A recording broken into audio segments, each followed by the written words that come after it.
Nakaw ka? yung bypass drainage namin. Sa ngayon, inuulit ng Muwok, MMDA lagi yung ko na construction ng drainage Ang na taong ginawa pamangkok ko? ng DPWH dahil mali yung kanilang Ay, elevation. Mas mababa yung itong sapa doon sa lalabasan na drainage Di ko system. ganahan lugarang.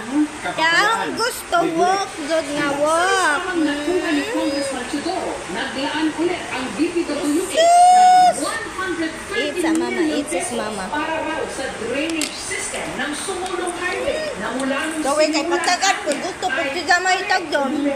Sayang yung pera. Ay, Tingnan ko, dapat yung nagwag. Administratively, complete Ay, dahil sus! minasayang na Walk ko, lula, walk ko. Walk lagi ko. Dito sa Marikina, meron ditong inilagay na flood control project na matagal nang tapos. Pero ang itinagtataka ng kanilang congressman, Louie! Chidoro, bakit hanggang sa Excuse. 2026